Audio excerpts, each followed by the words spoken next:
my message to the nation and Modi ji. Half of the country is sleeping, just like Jyoti Begum.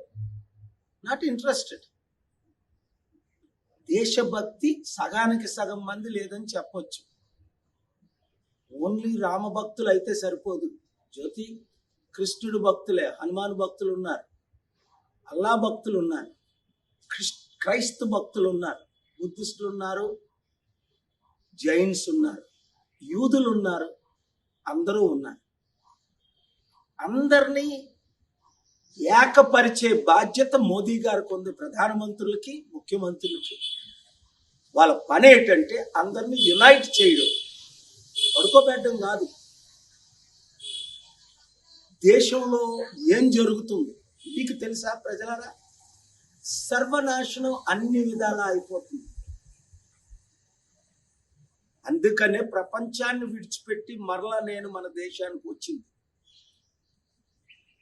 దేశ economy, దేశ secularism, దేశ democracy, దేశంలో ఉన్న ప్రజలందరూ కొంతమంది భయభ్రాంతులు చేస్తున్నారు, కొంతమంది ఎక్కువ మంది భయంతో ఆక్కాలు చేస్తున్నారు. ఏమవుతుంది సార్ మన దేశంలో? కనుక తెలుగు రాష్ట్రాల ప్రజలకు, మిత్రులకు ఒక మంచి మెసేజ్ ఈ రిపబ్లిక్ డేని మనం పంపించాలి. 2-3 నెలల్లో ఎలక్షన్స్ ఉన్నాయి.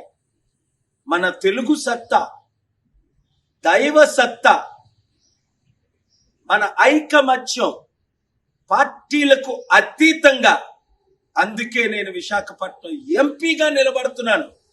అందరూ మద్దతు ఇవ్వండి. పార్లమెంట్లో బిల్లు పెట్టాలి, దేశాన్ని మార్చాలి. మరలా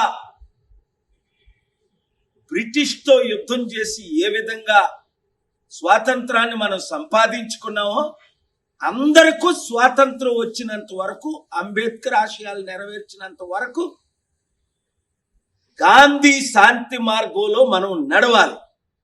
లేవండి, నిద్రలో నుండి లేవండి, దేశాన్ని, రాష్ట్రాన్ని రక్షించండి. నాతో చేతులు కలపండి. Thank you very much.